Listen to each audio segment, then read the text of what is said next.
Oke? Kalau gelap lagi dulu. Assalamualaikum warahmatullahi wabarakatuh. Waalaikumsalam warahmatullahi wabarakatuh. Baiklah teman-teman, malam ini kita akan melaksanakan diskusi mata kuliah pemahaman tentang peserta didik dan pembelajarannya. Diskusi kita ini dilakukan setelah mempelajari konsep belajar dan teori belajar. Diskusi ini akan kita memenuhi tugas ruang kolaborasi dari kelas MIPA 1 PPG Prajabatan 2022 kelompok 5 yang beranggotakan yang pertama Satria Nugraha, yang kedua Saudara Melsi Gustiansi, yang ketiga Saudara Sela Yoniviona, yang keempat Saudara Tifreyaka Salama yang kebetulan tidak bisa hadir secara langsung, jadi berdiskusi melalui virtual meeting. Mbak Salama. Oke. Yang kelima yaitu Suhaimi, saya sendiri. Baiklah, diskusi kita malam ini akan membahas mengenai beberapa topik. Yang pertama yaitu menjelaskan bagaimana penerapan teori biaporistik, teori sosial kognitif, dan teori konstruktivisme di dalam kelas. Yang kedua, menjelaskan model-model pembelajaran apa saja yang terbentuk berdasarkan prinsip konstruktivisme. Yang ketiga, mendiskusikan dalam kelompok, membuat rencana untuk meningkatkan motivasi para siswa yang ada di kelas dengan gambaran sebagai berikut. A. Tania, seorang anak berusia 7 tahun, memiliki kemampuan rendah dan keinginan yang rendah untuk sukses. B. Samuel, berusia 10 tahun yang bekerja keras untuk menjaga harga dirinya pada tingkat tinggi, tetapi memiliki rasa takut akan gagal yang kuat. C. Sandra, berusia 13 tahun yang tenang di kelas dan meremehkan keterampilan mereka. D.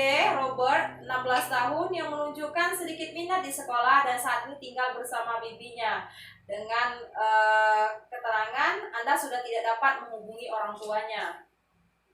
Baiklah, kita akan membahas yang pertama, yaitu menjelaskan bagaimana penerapan teori biaporistik, teori sosial kognitif, dan teori konstruktivisme di dalam kelas. Yang pertama, penerapan teori biaporistik dalam pembelajaran yang akan dibacakan oleh saya sendiri. Teori belajar biaporistik ini digunakan untuk menunjukkan kepada siswa bagaimana mereka harus bereaksi dan menanggapi rangsangan tertentu. Teori belajar biaporistik adalah teori belajar yang mengedepankan perubahan perilaku peserta didik sebagai hasil proses pembelajaran. Terjadinya perubahan tingkah laku diakibatkan oleh adanya interaksi antara stimulus dan belajar berorientasi pada perilaku yang lebih baik. Kemudian, prinsip teori biaporistik adalah sebagai berikut.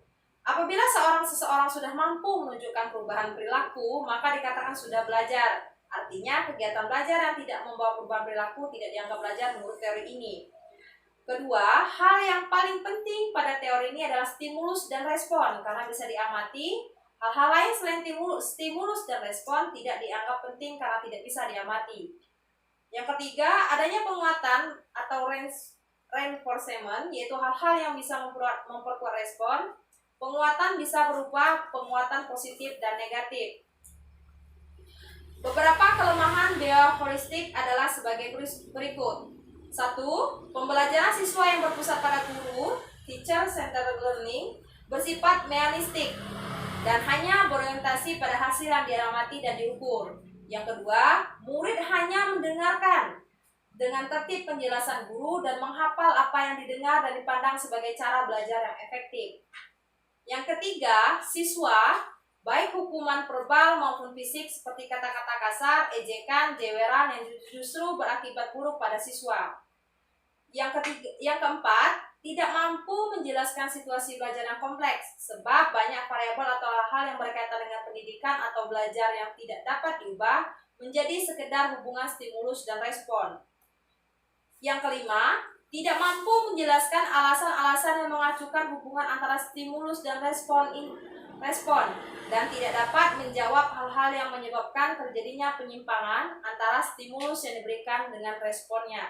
Di sini stimulus biasanya diberikan oleh seorang guru dan respon yang merespon kegiatan pembelajaran adalah peserta didik. Kemudian kelebihan teori belajar bioakustik adalah sebagai berikut. Yang pertama, sangat cocok untuk memperoleh kemampuan yang membutuhkan praktik dan pembiasaan yang mengandung unsur-unsur seperti kecepatan, spontanitas, kelenturan, refleks, dan daya tahan. Mampu mengarahkan siswa untuk berpikir linear, konvergen, tidak kreatif, dan tidak produktif. Membawa siswa menuju atau mencapai target tertentu sehingga menjadikan peserta didik untuk bisa bebas berkreasi dan berimajinasi. Mungkin itu untuk mengenai teori bioakustik. Selanjutnya penerapan teori belajar kognitif yang akan dibacakan oleh rekan saya, Saudari Melsi Gustiansi. Kepada Saudari Melsi Gustiansi, saya persilahkan. Baik, terima kasih Mbak Suaini. Saya akan menjelaskan mengenai teori belajar kognitif dan teori belajar konstruktivisme dalam penerapannya di dalam kelas. Yang pertama itu adalah teori belajar kognitif. Sebelum kita jelaskan lebih lanjut, teori belajar kognitif itu sendiri adalah teori yang menekankan bahwa proses belajar meliputi kegiatan mental yang aktif dalam rangka mencapai, mengingat, dan menggunakan pengetahuan. Nah, teori belajar kognitif ini berfokus pada penggunaan unsur kognitif dalam proses belajar. Berarti teori ini hanya berfokus kepada unsur pengetahuannya saja.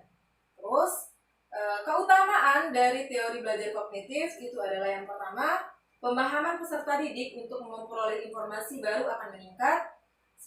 Yang kedua, secara tidak langsung, teori ini juga membantu meningkatkan kepercayaan diri peserta didik dalam melaksanakan sebuah tugas.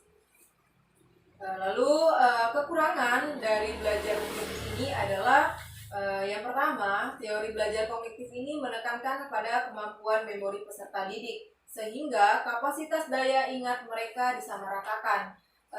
Kita sebagai pendidik pasti tahu bahwa peserta didik itu memiliki potensi dan daya ingat yang berbeda-beda. Jadi apabila kita menggunakan teori ini, yaitu menyamaratakan daya ingat peserta didik, maka peserta didik yang memiliki daya ingat yang kurang akan sulit dalam mengimbangi peserta didik yang lain. Terus yang kedua itu adalah jika kegiatan belajar mengajar hanya menerapkan metode kognitif, kemungkinan besar peserta didik tidak akan mengerti sepenuhnya tentang materi yang diberikan. Penerapan metode ini bisa digabungkan dengan teori belajar yang lain. Berarti teori belajar kognitif ini tidak bisa berdiri sendiri, harus didampingi dan digabungkan dengan teori belajar yang lain. Lalu yang kedua yaitu teori belajar konstruktivisme. Teori belajar konstruktivisme adalah suatu teori pembelajaran yang beranggapan bahwa hasil belajar sebaiknya didasarkan pada pengalaman nyata dari peserta didik di dalam kehidupan sehari-hari mereka. Yang kedua, siswa sebagai peserta didik dan subjek pembelajaran akan diminta untuk merekonstruksi atau melaksanakan atau melakukan pemahaman berdasarkan kegiatan nyata yang dilakukan. Tentu saja di dalam hal ini guru itu tetap berperan sebagai fasilitator. Yang ketiga, inti dari konstruktivisme itu sendiri adalah bagaimana siswa belajar dengan cara menghubungkan informasi atau konsep-konsep yang didapat di sekolah dengan kehidupan nyata mereka dalam kehidupan sehari-hari. Nah, kelebihan dari konstruktivisme ini adalah yang pertama, berpotensi menanamkan rasa ingin tahu yang kuat. Terus yang kedua, bisa menjadi sarana pembelajaran yang menyenangkan. Pembelajaran menjadi lebih bermakna. Yang keempat, pembelajaran menjadi hidup, khususnya saat siswa itu saling mengungkapkan temuan mereka. Tetapi teori konstruktivisme ini juga memiliki kekurangan, yaitu yang pertama itu guru itu harus benar-benar memberikan langkah-langkah yang detail kepada siswa dalam rangka mengkonstruksi pengetahuan mereka. Lalu yang kedua, pembelajaran yang secara teori bisa sangat bermakna berpotensi gagal total jika guru itu hanya memberikan tugas meneliti tanpa mau menjadi seorang coach atau mau menjadi seorang fasilitator, karena peran guru di sini itu bukan lagi sebagai satu-satunya sumber ilmu. Terima kasih. Saya kembalikan kepada Mbak Suaini. Baiklah, terima kasih kepada saudara Mercy Gustiansi. Selanjutnya penjelasan model-model pembelajaran apa saja yang terbentuk berdasarkan prinsip konstruktivisme akan dibacakan oleh rekan kita Tifriyaka Salama. Kepada Mbak Salama kami persilahkan. Jadi terima kasih Mbak Suhaimi. Saya akan menjelaskan penjelasan model-model pembelajaran apa saja yang terbentuk berdasarkan prinsip konstruktivisme. Di sini ada model pembelajaran dengan pendekatan konstruktivisme dapat menjadikan solusi dalam menjawab kesenjangan dunia pendidikan yang dengan kehidupan realistis yang dihadapi siswa dewasa ini. Nah, di sini pembelajaran konstruktivisme itu sendiri merupakan pembelajaran yang mengedepankan aktivitas siswa itu sendiri di dalam setiap interaksi proses pembelajaran, sehingga siswa dituntut untuk lebih kreatif dalam mengeksplor materi-materi yang diberikan oleh gurunya. Kemudian teori prinsip konstruktivisme itu sendiri adalah tentang membangun kreativitas siswa dalam mempelajari proses pengetahuan yang baru terhadap pengetahuan yang sudah ada, sehingga mereka akan mengaplikasikan pengetahuan tersebut menjadi kepemahaman mereka itu sendiri, sehingga mereka akan mudah paham dengan materi yang disampaikan oleh gurunya. Kemudian lewat pembelajaran konstruktivisme ini, siswa akan mampu untuk melihat dan memahami realitas, mengembangkan kemampuan berpikir, dan melibatkan perasaan yang memotivasi mereka untuk berbuat sesuatu yang konkret.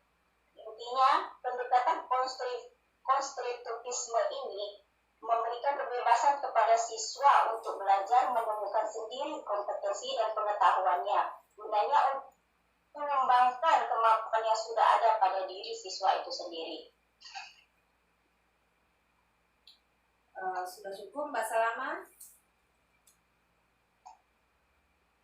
Mbak. Oke. Kemudian ada dua pandangan konstruktivisme itu. Yang pertama, kognitif dicetuskan oleh John Piaget. Piaget ini menekankan tahapan perkembangan kognitif sebagai syarat bagi memperoleh pengetahuan dan keterampilan dalam berpikir. Kemudian ada pandangan dari konstruktivisme dari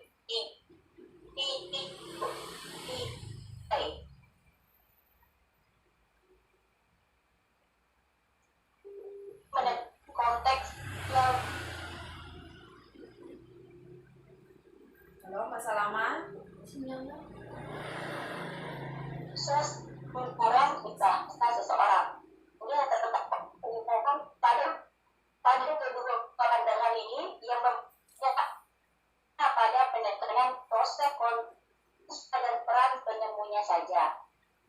Kemudian pandangan konstruktivisme ini mengarahkan perhatian pada bagian seseorang mengkonstruksi pengetahuan dan pengalamannya, struktur mental dan keyakinan yang digunakan untuk menginterpretasikan objek dan peristiwa-peristiwa. Jika hal ini dijadikan asumsi dan evaluasi, maka evaluasi harus bersifat individual dan sesuai dengan konteks pembelajaran. Hal ini dikarenakan proses belajar berawal dari pengetahuan awal siswa yang tidak sama dengan kegiatan belajar yang mengacu pada proyek-proyek yang dilakukan siswa sesuai dengan pilihannya. Baiklah, itu saja yang saya sampaikan. Saya kembalikan kepada moderator. Ya, baik, kita lanjutkan poin yang ketiga, yaitu mendiskusikan dalam kelompok, membuat rencana untuk meningkatkan motivasi para siswa yang ada di kelas. Untuk poin 3A dan 3B akan dibacakan oleh rekan kita Satria Nugraha M. Kepada saudara Satria, kami persilakan. Baik, terima kasih kepada Mbak Suhaimi. Di sini ada kasus, yaitu yang pertama, Tania berusia 7 tahun memiliki kemampuan rendah dan keinginan rendah untuk sukses.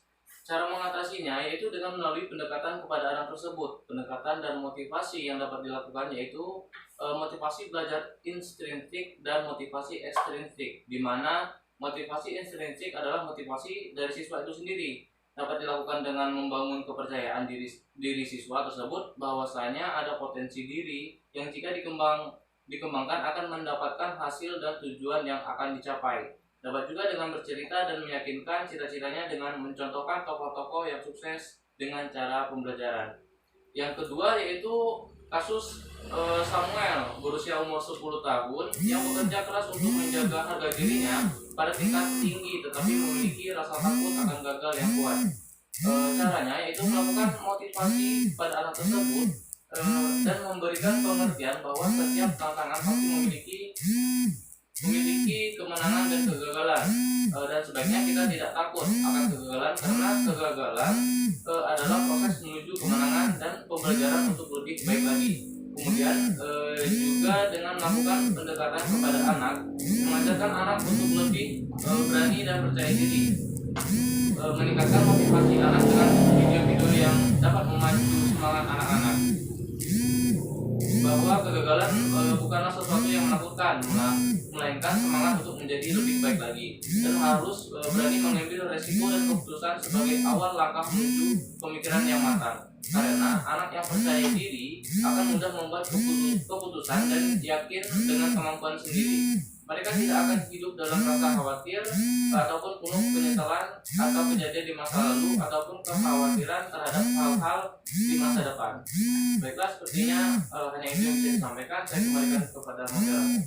Oke, untuk poin nomor 3, kasus 3C dan 3D akan dibacakan oleh rekan kita yaitu Stella Yeni Fiona. Kepada saudari Stella, Baiklah, di sini saya akan membahas dari contoh permasalahan dari seorang anak yang bernama Sandra berusia 13 tahun yang tenang di kelas dan meremehkan keterampilan mereka.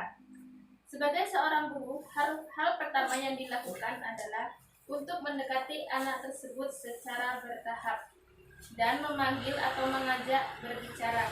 Hal yang perlu diingatkan oleh sebagai seorang guru untuk memberikan peringatan tahap pertama sebaiknya dilakukan dengan cara berbicara antara guru dengan siswa saja, tidak untuk di depan kelas atau di depan teman lainnya.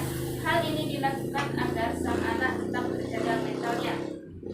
Setelah berbicara dengan anak tersebut, guru tidak langsung untuk menghujani pertanyaan yang bersifat menghakimi, yang bersifat memarahinya, harus secara perlahan, pelan-pelan untuk memberikan nasihat sehingga anak merasa diperhatikan, karena merasa diperdulikan dan anak tidak menjadi takut.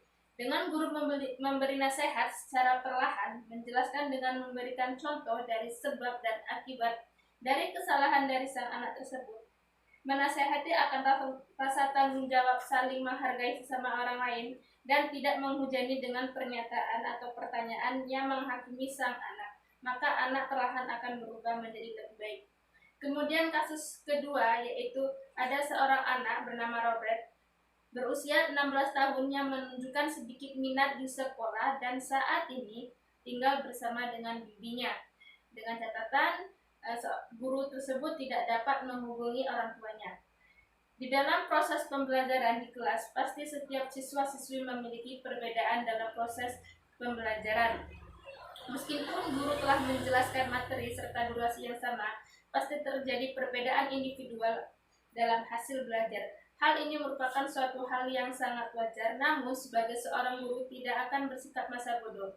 Guru akan semaksimal mungkin berupaya untuk mengatasi setiap permasalahan yang ada pada siswa didiknya.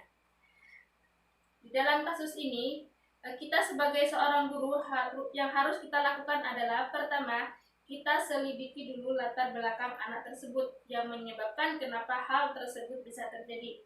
Setelah mengetahui sedikit dari permasalahan dari anak tersebut, kita berusaha untuk mencoba melakukan pendekatan dan harus mengamati apakah gangguan yang terjadi pada peserta didik itu merupakan gangguan internal atau gangguan eksternal, dan apakah gangguan itu tergolong berat atau ringan. Kemudian guru melakukan pendekatan dengan cara berdialog atau berkomunikasi secara langsung dan terbuka dengan siswa. Guru bertanya untuk menggali informasi terkait permasalahan yang terjadi pada anak tersebut dan untuk mengetahui permasalahan keluhan dari anak tersebut. Sebagai guru kita harus pandai-pandai untuk menempatkan diri sebaik mungkin. Guru harus pandai dalam menghadapi situasi pada anak tersebut dan kita sebagai guru tidak untuk menambahkan beban atau permasalahan pada anak. Kita harus berusaha untuk meringankan beban atau permasalahan anak tersebut sehingga permasalahan tersebut dapat terselesaikan. Baiklah, hanya itu pembahasan yang dapat saya jelaskan mengenai contoh dari suatu kasus permasalahan. Saya kembalikan lagi kepada moderator. Terima kasih kepada rekan-rekan semuanya yang telah membacakan hasil diskusi kita dari 3 topik. Topik yang pertama, kedua, dan ketiga. Dari pembahasan yang pernah kita diskusikan, dari hasil pembahasan yang pernah kita diskusikan,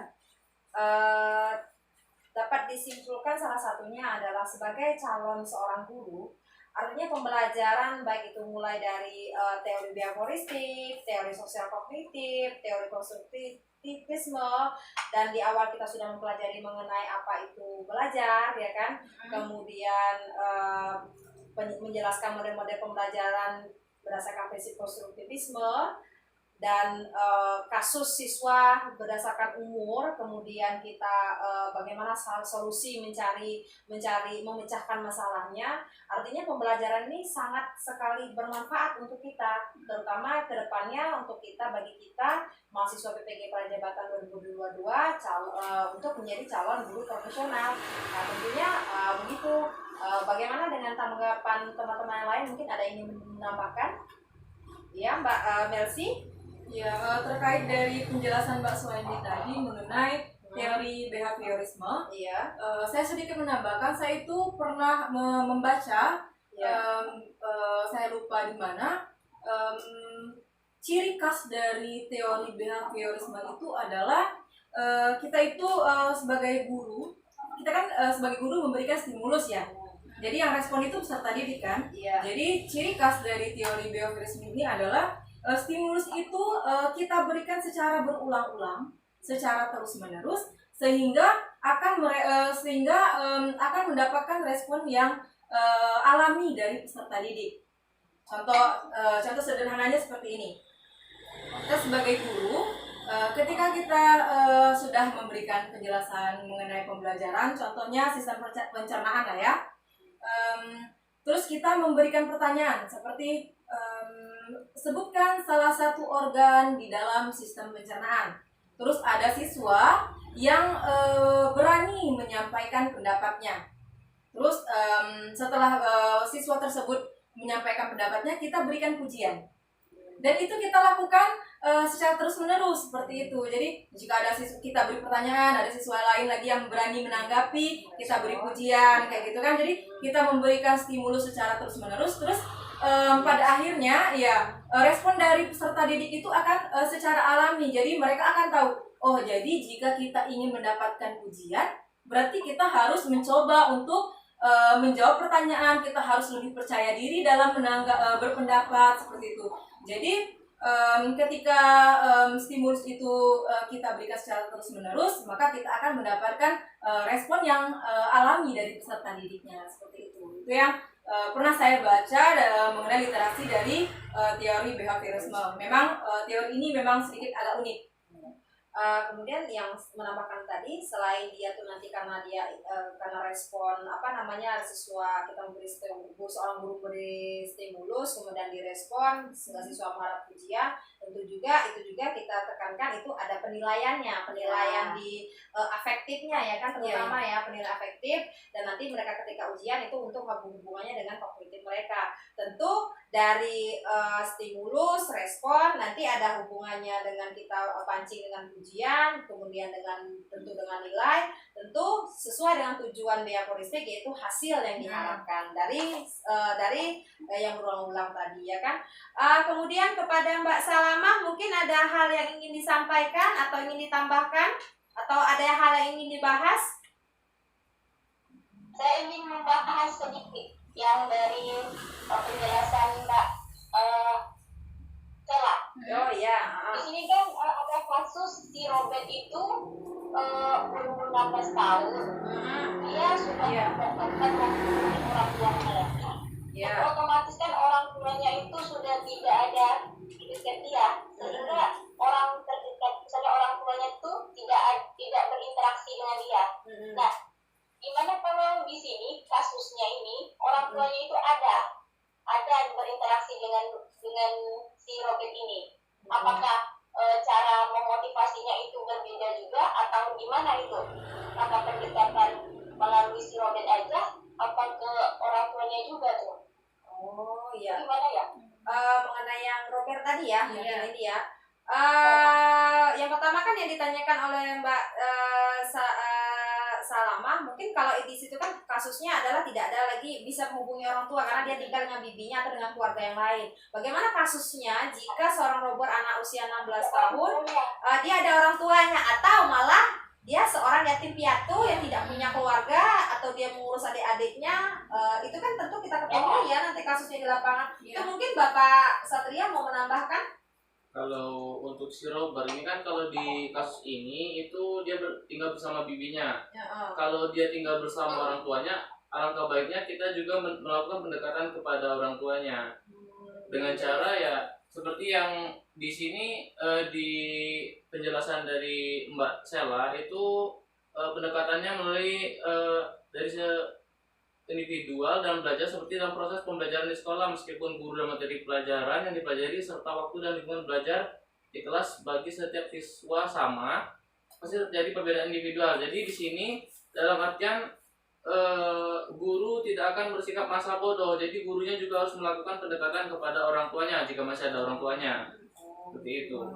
Saya sedikit menambahkan, berarti menurut saya kalau kasusnya itu si Robert ini ada orang tua, itu justru malah memiliki titik yang lebih terang. Karena ya kita sebagai guru itu kan akan lebih mudah karena kita bisa bekerja sama dengan orang tuanya. Jadi kita bisa mencari apa sih sebenarnya penyebab si Robert ini seperti ini. Terus kita bisa diskusikan kepada orang tua si Robert ini apa solusi terbaik yang bisa kita berikan sebagai guru dan juga orang tua berikan sebagai orang tuanya yang ia temui sehari-hari di rumah, seperti itu. Iya, terutama Jadi yang saya tangkap itu si gurunya itu berinteraksi dulu sama orang tuanya. Ya. Kemudian solusi dengan orang tuanya, baru si guru ini bisa menyikapi gimana memotivasi si Robert ini. mungkin Begitu ya, Mbak? mungkin bukan berinteraksi, Lebih bekerja sama, bukan gitu. berinteraksi dulu dengan ini, bukan berinteraksi dulu dengan orang tuanya, tetapi maksudnya begini, siswanya itu kita bimbing, kemudian kita tanyakan ketika kondisi orang tuanya ada, kecenderungannya siswa itu kalau ketika orang tuanya ada, walaupun dia anak broken home, semangat itu lebih tinggi dibandingkan dengan lebih baik daripada orangnya tuanya tidak ada. Dia tuh kecenderungannya ada semangatnya, tinggal lagi cara yang benar disampaikan oleh Mbak Melsi tadi. Ada kita sebagai guru itu tidak hanya kita dengan siswa, tetapi kita juga dengan orang tua bekerja sama karena anak itu lebih banyak di rumah, walaupun di SMA itu udah kategori udah anak yang bisa mandiri kan, tetapi tetap kontrol tetap ada di orang tua dan kontrol tetap dengan guru gitu. Nah, apalagi sekarang zaman canggih ya, kita bisa WA, bisa tanyakan, bisa telepon, tidak mesti harus datang langsung ke rumah orang tuanya. Mungkin seperti itu kan. Mungkin ya Mbak Sela kalau misalnya bisa menanggapi yang kalau misalnya kasusnya si Robert ini tadi, kalau orang tuanya tidak ada sama lagi, sekali tidak ada keluarga bibi, tidak ada keluarga, itu bagaimana tidak ada ya? keluarga terdekatnya seperti itu. Iya. Kalau menurut saya, Iya, gimana kan? silakan Pak Sela. Begini, jika Robert tidak ada lagi keluarga, pasti di dalam kelas dia memiliki sahabat atau teman terdekat. Jadi kita selidiki dulu siapa yang paling dekat dengan Robert. Nah, kita tanya misalnya teman sebangku atau sahabatnya, kita tanya teman dekatnya mengenai apakah dia ada masalah, apa dia pernah cerita sesuatu kepada teman tersebut. Nah, kita sedikit menggali informasi dari sang teman tersebut jika tidak ada yang bisa dihubungi lagi. Bisa jadi Dari juga ya. teman dekatnya. Kemudian saya ingin menambahkan pesan untuk semua calon-calon guru profesional, jika ada anak didik kita yang memiliki permasalahan, pastinya kita akan memperingati dengan tahap pertama. Perlu diingat, untuk memberikan peringatan tahap pertama itu jangan sekali-sekali memperingatinya di depan kelas dengan cara mempermalukan. Apalagi di usia seperti 13 tahun, 16 tahun, dia sudah dewasa, pastinya dia sudah memiliki rasa malu terhadap temannya. Karena dia sudah ada rasa malu, sebaiknya karena dia sudah umurnya sudah menuju kedewasaan, kita panggil, kita ajak bicara secara dua mata, hanya ada guru dan dia, sehingga tidak ada teman lain yang mengetahuinya, untuk menjaga mental dan psikis anak, sehingga kalau anak ada masalah dia tidak takut untuk cerita sama guru. Dan ketika anak cerita sama guru, perlu diingat, guru jangan pernah untuk menyalahkan dia. Posisi kita harus untuk memberikan nasihat atau menengahi dari permasalahan tersebut, mencari solusi. Perlu diingat lagi, jangan untuk menghujani pertanyaan kalau itu adalah salah kamu. Yang harus kita lakukan sebagai guru adalah mencari solusi untuk meringankan beban permasalahan dia, bukan menambah permasalahan dari anak tersebut. Berarti lebih ke jangan menghakimi ya, Jangan menjudge. menghakimi. Fokus dengan menemukan solusi berarti. Walaupun anak tersebut dulu ya. salah, Ya, walaupun dia berbuat salah, tapi kita jangan menyalahkan, tapi lebih menasehati. Kita juga tambahan satu lagi, apalagi kita ini kan nanti kita guru biologi ya, jurusan biologi. Nanti tentu kita akan mengajar, akan ditempatkan, bisa jadi di SMA, bisa jadi di SMK. Akan banyak sekali robot-robot yang lain, anak usia 16, 17, 18, 19 tahun mungkin ya, yang akan kita temui nanti. Karakter mereka itu kan udah hampir lepas dari orang tuanya, sudah merasa mereka bisa mandiri, padahal belum mandiri. Itu jadi tantangan tersendiri ya untuk kita ke tempat cari jalan guru profesional. Mudah-mudahan dengan diskusi kita malam ini, dengan contoh robot ini, bisa membuka pikiran kita, oh ya begini ya cara kita untuk menanggulangi anak yang seperti ini, begini ya. Artinya jangan menjudge, jangan menghakimi, telisik dulu, cari orang-orang terdekatnya, gunakan media sosial untuk menghubungi keluarga dan lainnya untuk melisiknya. Karena tuh anak dia di sekolah dia diem, dia seperti ini kemungkinan ya, tapi di luar dia ternyata termasuk tanda kutip dia tidak terkendali, atau malah dia di sekolah dia tidak terkendali, di rumah dia diem karena dia punya permasalahan tersendiri. Itu mungkin lebih lanjut akan kita bahas di forum lain, mungkin apalagi kita ketemu di lapangan nanti ini macam-macam, mungkin dengan sendirinya kita mencari solusinya. Intinya yang pertama, jangan menghakimi, jangan menjudge, kita dekati anaknya, kita cari solusinya bagaimana, dan usahakan mental anak ini tadi dijaga, karena bisa jadi anak ini punya potensi, tapi karena mentalnya tadi jatuh, akhirnya anak ini nanti nggak bisa jadi apa-apa gitu. Nah, banyak kita lihat anak yang cerdas, anak yang bagus, karena mentalnya jatuh akhirnya tidak sukses ya. Mungkin ada yang ingin ditambahkan atau sudah cukup? Mbak, seperti ini terkait dengan ini tadi bagaimana kita memotivasi anak yang gagal seperti itu, takut akan kegagalan. Karena kita kemungkinan besar itu akan mengajar di SMA. Di umur anak-anak SMA itu sudah memiliki tujuan hidup yang jelas. Cita-citanya itu kan sudah jelas. Nah, berarti kita itu harus menambah literasi lagi. Bagaimana cara kita memotivasi sedini mungkin gitu kan? Karena mungkin pada saat nantinya mereka dalam menggapai cita-cita pasti menemukan kendala atau titik gagal lah gitu. Jadi kita harus memang benar-benar cari literasi lagi gitu. Gimana sih trik dan tips kita dalam memberikan motivasi itu sedini mungkin akan lebih efektif, akan berdampak untuk di masa mereka yang akan datang seperti itu. Ya, mungkin sedikit saat saya SMA dulu ya, pengalaman di SMA itu ada salah seorang guru saya yang sangat berkesan. Ada yang dia sampaikan, kegagalan saat ini kita SMA itu ya, mungkin kan karena kita kan masih cari jati diri ya, jadi kita merasa oh ya saya gagal ujian udah gagal, padahal guru dia ini belum gagal kalau kamu belum sampai titik finish, dalam artian itu koit gitu kan. Jadi kamu bisa punya plan A, kamu bukan gagal, tetapi kamu belum beruntung di sini. Kamu berarti harus mencoba jalan yang lain.